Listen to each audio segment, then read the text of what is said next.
Hello my dear friends, मैं आप सभी लोगों को निहांग इंग्लिश क्लास में फिर से स्वागत करता हूं। तो आज के इस क्लास में हम लोग सीखने जा रहे हैं पास्ट इंडेफिनिट टेंस के बारे में। जैसे कि हम लोगों ने लास्ट लेक्चर में पास्ट सिंपल के बारे में सीखा, पास्ट सिंपल का ऑक्सिलरी वर्ब क्या क्या है, पास्ट सिंपल हम लोग कब लगा के बोलते हैं, पास्ट सिंपल का फॉर्मूला, पास्ट सिंपल में हम लोग किस टाइप के वाक्य को बोलते हैं, इसके ऊपर हम लोगों ने लास्ट लेक्चर में डिस्कस बहुत ही अच्छी तरह से किया है। तो आज के इस लेक्चर में हम लोग सीखने जा रहे हैं पास्ट इंडेफिनिट टेंस के बारे में।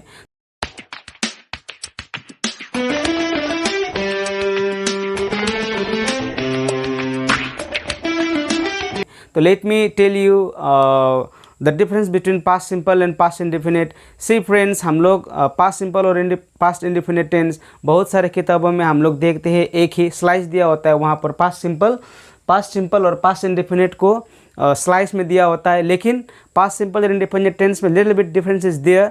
वो डिफरेंस क्या है? पास्ट सिंपल में कोई एक्शन नहीं होता है।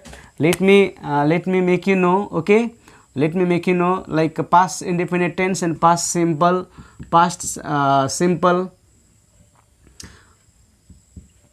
और पास्ट इंडिपेंडेंट टेंस को इस तरह से स्लाइस या तो इसको हम लोग ओब्लिक बोलते हैं, देकर एक ही दिखाया होता है। लेकिन पास्ट सिंपल और इंडिपेंडेंट टेंस में डिफरेंस होता है। वो डिफरेंस क्या है? जब भी हम लोग सेंटेंस में कोई वर्ब, जो क्रिया, जो एक्शन हम लोग नहीं लगाते हैं, सिर्फ हम लोग वहाँ पर क्या है वो या क्या नहीं है, उसका नाम क्या था, जब इस तरह के वाक्य हम लोग बोलते हैं तो वो हो जाता है हम लोगों का पास्ट सिंपल। और पास्ट इंडेफिनिट टेंस में यहाँ पर एक्शन होता है, क्या किया, खाया, देखा। ओके, तो मैं यहाँ पर आपको थोड़ा पास्ट सिंपल और पास्ट इंडेफिनिट का उदाहरण में verbally I will share with you. Okay, तो let us take the example from past simple. Past simple का कुछ उदाहरण को मैं वर्बली यहाँ पर बोलूँगा। मैं अच्छा था, तो यहाँ पर कोई एक्शन नहीं है। मैं कैसा था इसके बारे में, तो यहाँ पर होगा आई वॉज गुड। जैसे कि वही लोग खुश थे, अभी यहाँ पर वही लोग खुश थे, यहाँ पर कोई एक्शन नहीं है। वो कैसे थे, क्या थे इसके बारे में, तो यहाँ पर क्या होगा? दे वर हैप्पी। उसी तरह बोलना है कि उसके पास किताब था, ही हैड अ बुक, क्योंकि इस वक्त भी यहाँ पर कोई एक्शन नहीं है, उसके पास क्या था इसके बारे में बोला गया है। तो जब भी इस टाइप के वाक्य हम लोग देखते हैं तो वो हो जाता है हम लोगों का पास्ट सिंपल। लेकिन इंडेफिनिट में क्या होता है? इंडेफिनिट में एक्शन होता है, जो आज हम लोग इस क्लास में सीखने जा रहे हैं। ओके फ्रेंड्स, तो चलिए आते हैं आज के इस टॉपिक पर। हम लोग सीखने जा रहे हैं पास्ट इंडेफिनिट टेंस के बारे में।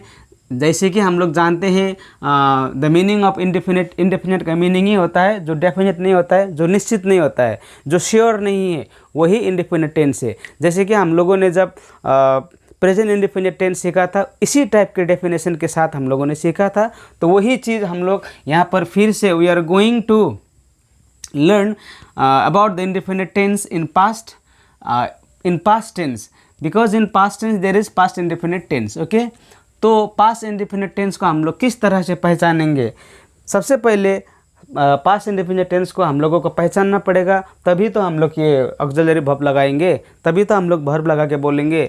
If we fail to identify the sentence whether it is in present past indefinite tense, then तब तो हम लोग श्योर ही नहीं रहेंगे कि इंडेफिनिट टेंस का हम लोग फॉर्मूला यूज़ कर सकेंगे या नहीं। इसीलिए हम लोगों को जानना है, जब भी गया, खाया, देखा, पढ़ा, सोया, गया, खाया, देखा, पढ़ा, सोया, रोया, हंसा, जब भी इस टाइप के वाक्य हम लोग देखते हैं तो वो हो जाता है हम लोगों का पास्ट इंडेफिनिट टेंस। ओके, जब भी हम लोग सेंटेंस जब भी हम लोग सोचते हैं, जैसे कि उसने मुझे देखा या तो मैंने उसे देखा, वो लोग गए, वो लोग आए, उसने खेला, हम लोगों ने पढ़ा, तो these all sorts of sentences are considered as past indefinite tense. Okay, तो हम लोगों ने जान लिया किस तरह से सेंटेंस को हम लोग आइडेंटिफाई करेंगे, किस तरह से सेंटेंस को हम लोग पहचानेंगे पास्ट इंडेफिनिट टेंस में है या नहीं। अब जानते हैं ऑक्सिलरी वर्ब्स के बारे में। जैसे कि ऑक्सिलरी वर्ब के बारे में मैं हमेशा बोलता हूँ, ऑक्सिलरी का मतलब होता है हेल्पिंग। तो ये पास्ट इंडिपेंडेंट टेंस का ऑक्सिलरी वर्ब है, did plus verb first form, या तो हम लोग वर्ब का सेकंड फॉर्म लगाते हैं। अब यहाँ पर फ्रेंड्स वाज, वर, हैड हम लोग यूज़ नहीं कर सकते हैं, क्योंकि was, were, had we used in past simple, और मैंने अभी बोला कि पास्ट सिंपल और पास्ट इंडिपेंडेंट टेंस में थोड़ा अंतर होता है। तो वो अंतर क्या है मैंने डिस्कस किया, और इफ़ नया व्यूअर इस लेक्चर को देख रहा है तो पास्ट सिंपल को देखिएगा, तब यहाँ पर आने से आपको बहुत ही अच्छी तरह से समझ में आएगा। ओके, तो पास्ट इंडिपेंडेंट टेंस का ऑक्सिलरी वर्ब है did plus verb first form, या तो वर्ब का सेकंड फॉर्म। सी फ्रेंड्स, ये डिड सिंगुलर और प्लूरल दोनों है। दैट मीन्स यदि सब्जेक्ट में सिंगुलर है तब भी हम लोग डिड लगा सकते हैं, यदि सब्जेक्ट में प्लूरल है तब भी हम लोग डिड ही लगा सकते हैं। अब ये सब्जेक्ट क्या है, सब्जेक्ट को किस तरह से हम लोग पहचानेंगे? If you are confusing concerning this, then I have made a video, separate video for this, आप वहाँ पर जाके उसको देख सकते हो। ओके, और वर्ब का सेकंड फॉर्म हम लोग लगाते हैं, तो कब डिड प्लस वर्ब का फर्स्ट फॉर्म और कब वर्ब का सेकंड फॉर्म लगाते हैं उसके बारे में हम लोग जानेंगे।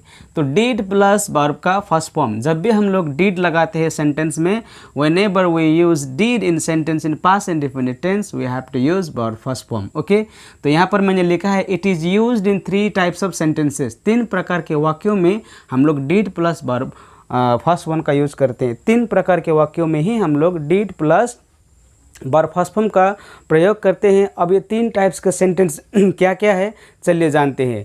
3 टाइप्स का सेंटेंस है, पहला आपका हुआ इम्फैटिक सेंटेंस, नेगेटिव सेंटेंस और इंटरोगेटिव सेंटेंस। ये 3 टाइप्स के वाक्यों में हम लोग did plus verb first form का यूज़ करते हैं।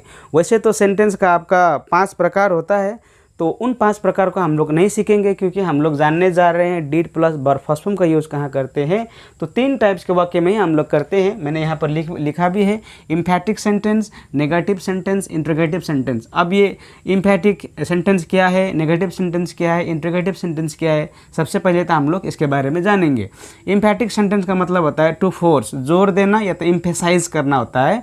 नेगेटिव का मतलब होता है जिस भी वाक्य में हम लोग नहीं वाला बात देखता है, जैसे कि वह नहीं गया, नहीं खाया, नहीं पढ़ा, तब वो हो जाता है हम लोगों का नेगेटिव सेंटेंस। और इंटरोगेटिव सेंटेंस को समझने का कोई यहाँ पर चीज़ ही नहीं है। यहाँ पर जब भी हम लोग क्वेश्चन मार्क देखते हैं वही इंटरोगेटिव सेंटेंस हो जाता है। लेकिन हाँ, इंटरोगेटिव सेंटेंस का भी 6 टाइप्स होता है, 6 प्रकार होता है। जैसे कि आपका question word question, yes no question, alternative question, आपका हुआ WH क्वेश्चन या तो question word question, rhetoric question, question tag, इस तरह से इसका भी अपना प्रकार है। जब हम लोग क्वेश्चन के बारे में जानेंगे तब उसको अच्छी तरह से जानेंगे। अभी हम लोग सीरीज चला रहा है, तो अभी हम लोग अभी हम लोग टेंस का सीरीज चला रहा है, तो पास्ट इंडिपेंडेंट टेंस में जैसे टेंस खत्म होगा उसके बाद हम लोग वॉइस शुरू करेंगे, फिर डिग्री शुरू करेंगे, फिर नरेशन शुरू करेंगे, और हर वो चीज़ शुरू करेंगे जो हम लोगों को इंग्लिश के लिए ज़रूरी है।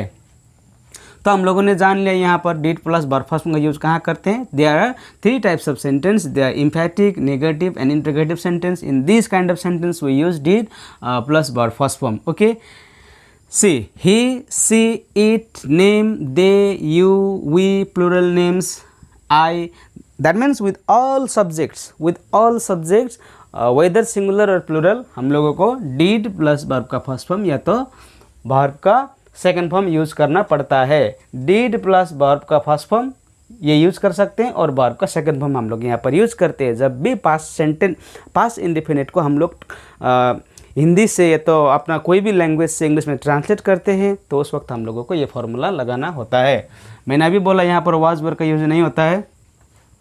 बैस फॉर्म या तो प्रेजेंट सिंपल बोलते हैं वर्ब को फर्स्ट फॉर्म को, जिसको हम लोग शॉर्टली B1 बोलते हैं, और वर्ब का सेकंड फॉर्म को पास्ट टेंस बोलते हैं, जिसको हम लोग शॉर्टली B2 बोलते हैं, और पास्ट पार्टिसिपल जिसको हम लोग शॉर्टली B3 बोलते हैं। तो चलिए जानते हैं वर्ब का फर्स्ट फॉर्म में फील का मतलब हम सभी लोगों को मालूम है, महसूस करना होता है। महसूस करना होता है, फील का मतलब करना होता है। ओके, फील का मतलब महसूस करना होता है। अब यहाँ पर फील और फील्स दोनों वर्ब का फर्स्ट फॉर्म है, लेकिन ये क्या है, सिंगुलर है, एंड ये क्या है, प्लूरल है। See friends, I have discussed many times, I have discussed several times, whenever we see s in verbs that becomes singular, and whenever we see without s in verb that becomes plural in first or in first number of verbs. That means B1 in B1 or in base form or present simple, whenever we see s in verb that becomes singular and vice versa. Okay, और past tense, ये feel का ही past tense felt है। Fails का मतलब होता है आपका महसूस किया, महसूस किया, क्योंकि ये पास्ट टेंस है। और फेल का मतलब भी होता है आपका महसूस किया ही होता है, या तो आप बोल सकते हैं महसूस किया था, क्योंकि ये पास्ट पार्टिसिपल है। उसी तरह टिकल, टिकल का मतलब होता है गुदगुदी, गुदगुदी करना होता है, इसका मतलब होता है गुदगुदी करना। ओके, जैसे कि किसी को हंसाना है तो हम लोग गुदगुदी करते हैं, तो उसको इंग्लिश में टिकल बोलते हैं। तो इसी का यहाँ पर होगा गुदगुदी किया, ये भी गुदगुदी किया था। तो ये सिम का मतलब होता है लगना, सिम का मतलब होता है लगना, और सिम्ड का मतलब होता है लगा, और सिम्ड का मतलब होता है लगा था। जैसे कि अब सिम का मतलब होता है लगना, जैसे कि तुम 18 साल के लगते हो, यू सिम 18 ईयर्स ओल्ड। ऐसा जैसे कि तुम दुखी लगते हो, यू सिम सैड। तुम खुशी लगते हो, यू सिम हैप्पी। या तो मुझे लगता है, इट सिम्स टू मी, आपने सुना भी होगा इट सिम्स टू मी, मुझे लगता है, या तो उसको लगता है, इट सिम्स। इस तरह से ये सिम्स का भी यूज़ करते हैं हम लोग। वैसे जो मोबाइल में जो यूज़ होता है ना, वो ये सिम होता है SEM, ओके, और SIM होता है मोबाइल में यूज़ होने वाला जो है। मोबाइल में जो हम लोग सिम यूज करते हैं वो इसका SIM होता है, और SEAM भी सिम ही होता है, जिसका मतलब होता है सिम, मतलब होता है ये जैसे कि सिलाई, जो सिलाई का जो होता है ना जोड़ा, उसको भी सिम ही बोलते हैं। तो ये भी पुट, पुट मतलब क्या होता है, डालना होता है, पुट मतलब डालना होता है। और पुट्स मतलब, पुट मतलब डाला होता है, और पुट मतलब डाल दिया होता है, डाल दिया था, डाल दिया था, इस तरह से हम लोग लिखते हैं, डाल दिया था, डाल दिया था। तो यहाँ पर एक चीज़ है जो हम लोगों को याद करना है, जो बहुत ही इंटरेस्टिंग है। सभी जगह देखिए मैंने वर्ब का मतलब स्पेलिंग चेंज किया है, फील का फेल्ट, मैंने नहीं, इसका ऑलरेडी चेंज ही हुआ है, फेल्ड यहाँ पर। उसी तरह टिकल का टिकल्ड है, ED, टिकल्ड है, ED। यहाँ पर सिम का क्या है, सिम्ड है, यहाँ पर भी सिम्ड है। लेकिन पुट का सभी फॉर्म्स में पुट पुट पुट है। तो इसको कैसे पहचानेंगे, क्वेश्चन इज दिस, इसको कैसे पहचानेंगे? इसको तो हम लोगों ने चलो जान लिया कि ED है, और यहाँ पर भी चेंज हुआ है, तो हम लोगों ने पहचाना। अभी पुट को किस तरह से पहचानेंगे हम लोग कि पास्ट में है या नहीं, तो इसके बारे में हम लोग डिस्कस करेंगे। लेकिन अभी हम लोग नीचे आएंगे। तो अब अभी तक हम लोगों ने क्या सीखा? अभी हम लोग सीख रहे हैं past independent tense. Past independent को हम लोग किस तरह से पहचानेंगे? गया, खाया, देखा, पिया, सोया, रोया, इस तरह के वाक्य को हम लोग पास्ट इंडिपेंडेंट टेंस मानते हैं। और पास्ट इंडिपेंडेंट टेंस का ऑक्सिलरी वर्ब है डिड प्लस वर्ब का फर्स्ट फॉर्म या तो सेकंड फॉर्म। और डिड प्लस वर्ब का फर्स्ट फॉर्म हम लोग कब यूज़ करते हैं? There are 3 types of sentences, इन दो sentences only we can use did plus verb first form. और 3 वो वाक्य कौन कौन है? नेगेटिव, इम्फेटिक और इंट्रोगेटिव सेंटेंस। इन्हीं टाइप के वाक्य में ही हम लोग did plus verb first form use करते हैं। और वर्ब का फॉर्म्स 3 फॉर्म्स होता है, जिसको हम लोग शॉर्टली V1 बोलता है, तो उसका बेस्ट फॉर्म में तो आपका प्रेजेंट सिंपल होता है। उसी तरह V2, उसी तरह V3। तो उसके लिए हम लोगों ने यहाँ पर कुछ वर्ब का एग्जांपल भी लिया। ओके, तो चलिए आते हैं वाक्य पर, हम लोग अब डिस्कस करेंगे। उसने महसूस किया, तो अभी ये क्या है? किया, मतलब ये हम लोगों का पास्ट इंडिपेंडेंट टेंस हुआ। तो ही फेल्ट, यहाँ पर ना तो वाज लगाना है, ना ही वर्ड लगाना है, कुछ नहीं लगाना है, सिर्फ क्या लगाना है? He felt. अब यहाँ पर मैंने डीड का यूज़ नहीं किया है, did plus verb first form का यूज़ नहीं किया है। I have not use did plus verb first form in this sentence. Why? Because उसने महसूस किया, ये वाक्य ना तो आपका इम्फेटिक है, ना ही आपका नेगेटिव है, ना तो इंट्रोगेटिव है, क्योंकि यहाँ पर नहीं वाला बात नहीं आया है, तो ये नेगेटिव नहीं हुआ। अब यहाँ पर ज़बरदस्ती वाला बात भी नहीं किया है, इसीलिए इम्फेटिक भी नहीं हुआ। और ये प्रश्न तो नहीं है। तो हम लोगों को पहचान में तो आया ये पास्ट इंडिपेंडेंट टेंस है, लेकिन तीनों कैटेगरी के सेंटेंस में ये नहीं उतर रहा है, इसीलिए हम लोगों ने यहाँ पर क्या लिखा? ही फेल्ड सिर्फ। ओके, तो he failed he correct sentence है। अब दूसरा, उसने महसूस नहीं किया। अब देखिए यहाँ पर नहीं, that means now this is negative sentence. अब नेगेटिव सेंटेंस है तो हम लोगों को क्या लगाना है? डीड प्लस वर्ब का फर्स्ट फॉर्म लगाना ही है। He did not feel, he did not feel, did लगाया, उसके बाद हम लोगों ने वर्ब का फर्स्ट फॉर्म। अगर आप यहाँ पर फेल्ड लिखते हैं सेकेंड फॉर्म, तो वो कम्प्लीटली गलत हो जाएगा, क्योंकि डीड के साथ हम लोगों को हमेशा वर्ब का फर्स्ट फॉर्म यूज़ करना है। अब नंबर 3 में आते हैं, उसने क्या किया? ये सवाल हो गया, ये सवाल हो गया। अब यहाँ पर होगा what did he do. Did के साथ हम लोगों ने क्या किया? वर्ब का फर्स्ट फॉर्म।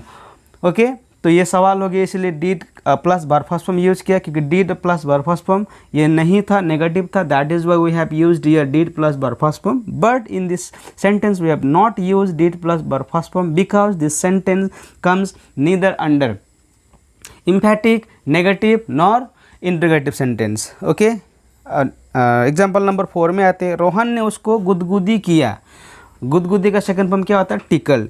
तो Rohan tickled him. Rohan tickled him. देखिए ईडी लगाया है मैंने, यहाँ पर वही डिड प्लस वर्ब का फर्स्ट फॉर्म यूज़ नहीं हुआ है. क्यों नहीं हुआ है? क्योंकि ये भी ना नेगेटिव है, ना ही ये इंटरोगेटिव है, और ना ही ये इम्फेटिक सेंटेंस है. Okay, that is why did plus verb first form is not used in this sentence. Number 5, Rohan ने उसको गुदगुदी नहीं किया. See, this is also negative sentence. Rohan did not tickle him. जैसे मैंने डिड नॉट लिखा यहाँ से, जैसे कि यहाँ पर ईडी था, यहाँ से डी हट गया, क्योंकि हम लोगों को इंस्ट्रक्टेड किया गया है कि वर्ब का सेकंड फॉर्म ही यूज़ या वर्ब का फर्स्ट फॉर्म ही यूज़ करना है डिड के साथ. ओके, नंबर 6 एग्जाम्पल, किसने उसको गुदगुदी किया? Who tickled him. अब यहाँ पर ये सवाल तो है, दिस इज क्वेश्चन, किसने उसको गुदगुदी किया, लेकिन यहाँ पर मैंने डीड का यूज़ नहीं किया है. क्यों नहीं किया है? Because I have already discussed in the case of who जब भी हम लोग वाक्य में लगाते हैं तो हु सब्जेक्ट का काम कर रहा है यहाँ पर अभी, तो इसमें हम लोग डीड का यूज़ नहीं कर सकते, या तो ये एक्सेप्शन केस है, इसलिए इसमें हम लोग डीड का यूज़ नहीं कर सकते हैं. तो यहाँ पर क्वेश्चन होते हुए भी हम लोगों ने यहाँ पर डीड का यूज़ नहीं किया है. ओके, तो मैंने उस वक्त मैं डिस्कस कर रहा था आपको कि ये पुट को किस तरह से हम लोग वाक्य में समझेंगे, किस तरह से वाक्य में समझेंगे कि पास में है या नहीं. जैसे कि आप कहा ही पुट वाटर, ही पुट वाटर, उसने वाटर डाला, एक ये है. दूसरा है ही पुट्स वाटर, ये है. तो कौन सा पास्ट में? ये पास्ट में हम लोगों का. ये क्या है? ये प्रेजेंट में है. तो ये सेंटेंस हम लोगों का पता चल रहा है ये पास्ट में. कैसे पता चल रहा है ये पास्ट में?